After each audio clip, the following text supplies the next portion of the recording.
Good morning, happy new year બધાને. કેમ છો બધા? મજામાં છો ને? હે બહુ મજા પડી હશે ને દિવાળીમાં? ફટાકડા ફોડ્યા હશે, મસ્ત મજાના કપડાં પહેર્યા હશે, ખરીદ્યા હશે, તો બહુ મજા પડતી હશે. બરોબર છે ને બધાને? હે સરસ મજાની મીઠાઈઓ ખાધી હશે, મમ્મીએ બનાવેલી. ઓકે, ખાધી છે ને બધાએ? હે ફટાકડા કેવા ફોડ્યા એ તો કયો? બહુ ફોડ્યા હશે ને? સરસ સરસ. હવે આપણે ઘણી બધી લાંબી રજામાં આનંદ કર્યો છે. બરોબર છે? તો હવે આપણો આજથી વિડીયો લેક્ચર ચાલુ થઈ જવાના છે હો. તો હવે થોડુંક ભણવામાં પણ ધ્યાન દેવું પડશે. બરોબર છે ને? તો હજી આ કોરોના વધતો જ જાય છે. આપણે બહાર નથી નીકળવાનું અને હજુ પણ ઘરમાં જ રહીને લેસન, વાંચન, લેખન બધું કરવાનું છે. ઓકે, તો બધા વિડીયો, બધા જ વિષયના વિડીયો રેગ્યુલર જોવાના અને સમજવાના, અને તમારે લખવાનું જેવી રીતે જે મેડમે જેવી સૂચના આપી હોય એ પ્રમાણે લેખન કરવાનું, વાંચવાનું, અને મોતી જેવા અક્ષરે ટેસ્ટ પેપર હોય તો બધું ટેસ્ટ પેપર, પછી CW બુક હોય કે HW બુક હોય, બધામાં મોતી જેવા અક્ષર કરવાના છે. ઓકે, તો હવે આપણે દિવાળીની રજા પૂરી થઈ ગઈ છે, તો હવે ભણવાનું છે. બરોબર છે ને? તો આપણે બધા ભણીશું. તો આજે આપણે ઇંગ્લિશ લેશું. શું લેશું? ઇંગ્લિશ.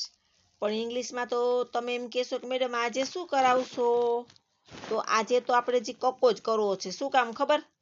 તમે બધા ભૂલી ગયા હોય તો, એકાદો અક્ષર વચ્ચે વચ્ચે ક્યાંક ભૂલી ગયા હોય તો આપણે ફરીથી એક વખત રિપીટ કરીશું. શું? કથી, જ્ઞ, ત્ર અને શ્રનું ઇંગ્લિશ આપણે શીખી ગયા છીએ. તમે બધા બહુ હોશિયાર છો, તમને બધાને આવડી પણ ગયું છે. બરોબર છે ને? નામ લખતા આવડી ગયા છે, બારાક્ષરી આવડી ગઈ છે. આવડી ગઈ છે ને? તો ફરીથી આપણે ક્યારેય ન ભૂલાય ને એટલા માટે કથી, જ્ઞ, ત્ર ને શ્ર કરવો છે. કરશો ને બધા? હે એક જ વખત લખવું, જાજી વખત લખવું નથી. ઓકે, શું કામે? કેમ કે તમને આવડે છે. આ તો કોઈ અક્ષર વચ્ચે ચૂકાઈ ગયો હોય, તમારાથી ભૂલાઈ ગયો હોય તો આવડી જાય. ઓકે, તો આજે આપણે કથી, જ્ઞ, ત્ર ને શ્ર એનું અંગ્રેજી કરીશું. ગુજરાતીનો કક્કો એનું અંગ્રેજીમાં કક્કામાં લખીશું, અંગ્રેજી કક્કામાં લખીશું. બરોબર છે ને? તમને બધાને આવડે જ છે. બરોબર? છતાં તમારે અત્યારે મારી સાથે એક વખત બોલવાનું છે અને પછી તમારે લખવાનું છે. ઓકે, લખશો ને બધા? અને જુઓ, 4 લાઈનમાં જ લખવાનું છે. અહીંયા મેં બધા પહેલા અક્ષર કેપિટલ લખ્યા છે. તમારે પણ બધા જ પહેલા અક્ષર કેપિટલ લખવાના છે. ઓકે, અને બાકીના બધા અક્ષર સ્મોલ લેટર લખવાના છે. હજી તમે ઘણા એવું લખો છો, પહેલો અક્ષર એ સ્મોલ લખો અથવા પહેલો અક્ષર કેપિટલ તો લખો, પણ વચ્ચે વચ્ચે પાછા વચ્ચે ક્યાંક બીજા અક્ષર એ કેપિટલ આવી જાય થાય, અથવા તો પહેલો અક્ષર સ્મોલ લખો તો વચ્ચે ક્યાંક કેપિટલ આવી જાય છે. એવું ન થવું જોઈએ. સ્પેલિંગ હોય ને તો બધા જ કેપિટલમાં લખવાના, પણ નામ હોય તો એનો પહેલો સ્પેલિંગ હોય તો બધા કેપિટલમાં લખવાના અથવા બધા સ્મોલના. એ આપણે જે રીતે લખાવતા હોય એ રીતે લખવાનું, પણ નામ તો પહેલો અક્ષર કેપિટલમાં જ આવશે. ઓકે, તો અહીંયા આપણે ગુજરાતી કક્કાનું ઇંગ્લિશ કરીશું. તો ઇંગ્લિશમાં આપણે કોનું શું થશે? કે એ. ઓકે, બોલવાનું જ બધાએ મારી હારે હો. કે એ અથવા CA. જુઓ, કોનું કે એ થાય અથવા તો CA થાય, અથવા સી કે સી કોઈ પણ થઈ શકે. કેમ કે કેટ લખો તો બોલીએ શું આપણે? કેટ બોલીએ છીએ. તો સ્પેલિંગ શું લખાય? CAT કેટ લખાય. લખાય છે ને? તો કોનું શું થયું? કે પણ થયું અને સી પણ થયું. કમલ લખવું હોય નામ આપણે તો શું લખાય? KAMAL. ઓકે, તો કનું કે અને સી બંને થશે. પછી ખ, કે એચ એ, ગ, જી એ, ઘ, જી એચ એ, ચ, સી એચ એ. તમે બધા બોલો છો ને મારી હારે? હે, બોલવાનું છે બધાએ. છ, સી ડબલ એચ એ, જ, જે એ, ઝ, ઝેડ એ અથવા તો જે એચ એ. જુઓ, ઝનું શું થયું? જે એચ એ અને ઝેડ એ બંને થઈ શકે. ઓકે, ત્યાર પછી ટ, ટી એ, છ, ટી એચ એ, ડ, ડી એ અને ઢ, ડી એચ એ, ણ, એન એ. ણનું શું થશે? એન એ. આપણે અંતાક્ષરી રમતા હોઈએ ત્યારે તમને બધાને ધૂન, પછી ગીત, બાળગીત આવડે છે ને? તો અંતાક્ષરી રમો તો ક્યારેક પાછળ હણ આવતો હોય, બરોબર છે? હણ, તો હણ આવતો હોય તો કોઈ શું કે, આપણા ફ્રેન્ડ શું કે, હણ આવ્યો છે તો ન ઉપરથી બોલ ગીત બોલે છે ને, એમ કે છે ને. તો હણનું ન કરીએ છીએ તો ઇંગ્લિશમાં પણ એન એ લખીએ છીએ. હણનું શું લખીએ? એન એ.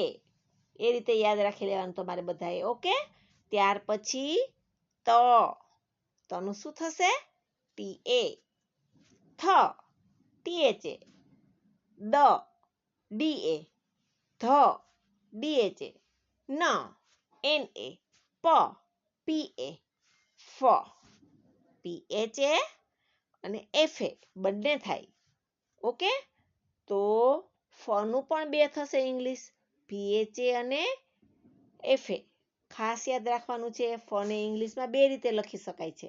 કોઈ સ્પેલિંગની અંદર એફ થી શરૂ થતો હોય સ્પેલિંગ, કોઈ સ્પેલિંગ પીએચ થી શરૂ થતો હોય, પણ નામ મોટે ભાગે આપણે પીએચ થી લખીએ છીએ. બરોબર છે ને? હવે ત્યાર પછી છે, અથવા તો સોરી, નામ આપણે એફ એ થી લખીએ છીએ, સ્પેલિંગ પીએચ થી ચાલુ થાય છે ક્યારેક ક્યારેક. બરોબર છે, પણ નામ તો આપણે લગભગ એફ એ થી જ લખીએ છીએ. એવી રીતે બ, બી એ, ભ, બી એચ એ, મ, એમ એ, ય, વાય એ, આર, સોરી ર, આર એ, લ, એલ એ, વ, વી એ, ડબલ્યુ. વી એ અથવા ડબલ્યુ કોઈ પણ થઈ શકે. વનું વી એ અને ડબલ્યુ એ કાંઈ પણ થઈ શકે. એટલે વને ઇંગ્લિશમાં બે રીતે લખી શકાય, વી એ અને ડબલ્યુ એ, કોઈ પણ રીતે. બરોબર છે? ત્યાર પછી શ, શ, બરોબર, એસ એચ એ અને સ, એસ એચ એ. પછી આવશે સ, એસ એ, હ, એચ એ, ડ, એલ એ, ક્ષ, કે એસ એચ એ અને એક્સ એ. ક્ષનું બંને થશે, કે એસ એચ એ અથવા તો એક્સ એ. ઓકે, તો ક્ષની અંદર પણ બે છે, વમાં બે રીતે ઇંગ્લિશમાં વનું પણ બે રીતે ઇંગ્લિશ લખી શકીએ, ક્ષનું પણ બે રીતે લખી શકીએ. ઓકે, ત્ર, ત્રની અંદર શું બોલીએ છીએ આપણે? ત અને ર બોલીએ છીએ. તો અડધો અને ર આખો. તો અડધો ત હોય એટલે એ આવે નહીં, તો ઇંગ્લિશમાં કેમ લખાશે? ટી આર એ. ત્યાર પછી શ્ર, શ્ર પણ એમાં સ અને ર જોડેલો છે. સ ને ર સાથે જોડેલો છે. સ અડધો છે, ર આખો છે. અડધો શ્ર હોય તો શું થશે? શ હોય તો એસ એચ થાય, અને ર આખો છે તો આર એ થાય, એટલે એસ એચ આર એ, શ્ર. એવી રીતે ક્ષની અંદર પણ ક અને શ જોડેલા છે. કોને કોની સાથે જોડેલો છે? સ સાથે. તો ક અડધો હોય તો કનું શું થશે? કે, અને શ આખો છે તો શનું એસ એચ એ, એટલે કે એસ એચ એ. ઓકે, આ રીતે તમારે યાદ રાખવાનું છે. હવે અહીંયા આપણે કક્કાની અંદર જોઈએ તો જુઓ, એક જ અક્ષર છે એને બે રીતે લખી શકાય છે. તો ક છે ને કે એ અને સી એ બે થાય છે, બે રીતે લખી શકીએ, બરોબર, કોઈ જગ્યાએ. પછી જે એચ એ અને ઝેડ એ કોઈ પણ રીતે લખી શકીએ. ત્યાર પછી પી એચ એ અને એફ એ કંઈ પણ થઈ શકે, સ્પેલિંગ અથવા નામ કોઈ પણ રીતે તમે લખી શકો. સ્પેલિંગ થી પણ શરૂ થતો હોય છે અને પીએચ થી પણ શરૂ થતો હોય છે. એવી રીતે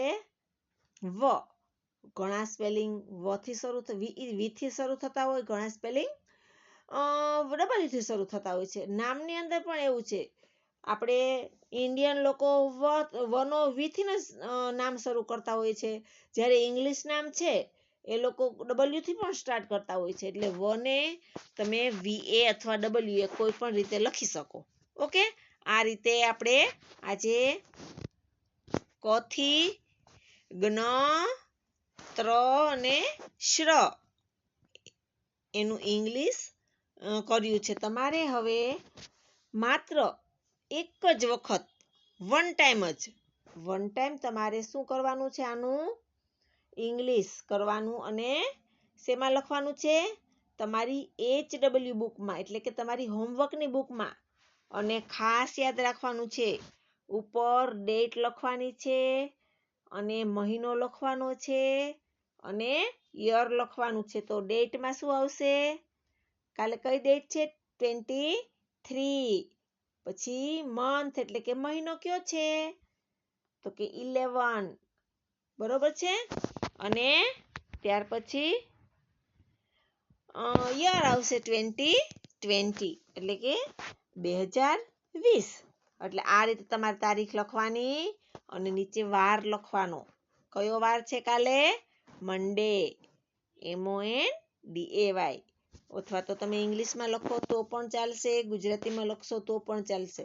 પણ તારીખ રોજે રોજ તમારી HW અને CW લખવાની જ, ક્યારેય નહીં ભૂલવાની હો. અને અક્ષર કેવા આપણે કરશું? મોતી જેવા. કેવા? મોતી જેવા. અને બોલતા લખવાનું. કોઈ પણ અક્ષરનું ઇંગ્લિશ ભૂલાઈ ગયું હોય તો તમારે બોલતા લખવાનું છે હો. અને જો કોરોના વધી રહ્યો છે તો આપણે કોઈએ ઘરની બહાર નથી નીકળવાનું હો. એવા અનિવાર્ય સંજોગો હોય, મમ્મી પપ્પા જોડે જવાનું થતું હોય તો કાળજી રાખવાની, સેનિટાઈઝર ભેગું રાખવાનું અને માસ્ક પહેરવાનું. પછી બહાર ગયા હોય તો કોઈ પાસે નજીક ઊભું નહીં રહેવાનું અને દૂર ઊભું રહેવાનું. ઓકે, અને પછી ઘરે આવીને સાબુથી નાહી લેવાનું. ઓકે, આટલું ખાસ કાળજી રાખવાની છે હો. અને તંદુરસ્ત રહેવા માટે સારું જમવાનું, દૂધ પીવાનું, દૂધની અંદર હળદર નાખીને પીવાની, સુગર નહીં હો. સુગર ક્યારેય ખાવાની નહીં. મીઠાઈ બનાવે મમ્મી તો એની સુગર એમાં થોડીક તમે ખાવ તો વાંધો નહીં, પણ એમ દૂધની અંદર તો ક્યારેય નહીં ખાવાની હો. બને તો મમ્મીને કહેવાની મીઠાઈ પણ ગોળવાળી બનાવે. ઓકે, પછી હળદર અને સૂંઠવાળું દૂધ પીવાનું. ત્યાર પછી હેલ્ધી ખાવાનું, કાજુ બદામ, પછી અંજીર, ખજૂર. અત્યારે તો જો શિયાળો આવ્યો છે તો ચીક્કી ખાવાની ગોળવાળી. ઓકે, એટલે કોરોના આપણી પાસે આવે જ નહીં, આપણાથી બીને છેટો વયો જાય. બરોબર છે ને? લીલા શાકભાજી ખાવાના. હવે શિયાળો આવ્યો છે, મસ્ત શાક મળશે બધા, તો બધા જ શાક બધાએ ખાવાના. ઓકે, અને ફ્રૂટ્સ ખાવાનું. બાકી બહારનું કોઈએ ખાવાનું નહીં. બરોબર છે ને? નહીં ખાવ ને કોઈ? હા, તો આજે આપણે આટલું જ કરીશું. ઓકે, અને આવતા લેક્ચરની અંદર હું તમને મોઢે બોલાવીશ. મને તમારી વિડીયો મોકલવાનો મોઢે બોલીને કકો ઇંગ્લિશમાં. તો બોલશો ને બધા? તો પાકો થઈ ગયો એવું મને ખબર પડશે. બરોબર?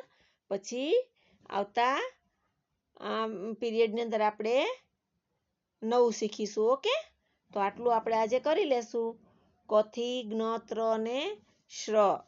બાકીનું બીજું બધું પછી કરીશું. અને ઇંગ્લિશની બારાક્ષરી ક અને ખ ની લાઈન તમારે HW માં 1 ટાઈમ લખવાની છે અને સ્વર 1 ટાઈમ લખવાના છે. ઓકે, ઇંગ્લિશના સ્વર એ પણ તમારે રિપીટ કરવાનું છે. શું કામે કે કોઈ ભૂલાઈ ગયો હોય અક્ષર તો આપણને બધું ફરીથી યાદ આવી જાય. એટલા માટે એકવાર આપણે એનું રિપીટ કરીશું. શેનું તો કે ઇંગ્લિશ કક્કો અને ઇંગ્લિશ સ્વર, ગુજરાતી સ્વરનું ઇંગ્લિશ અને ગુજરાતી કક્કો ક અને ખની બારાક્ષરીની લાઈન.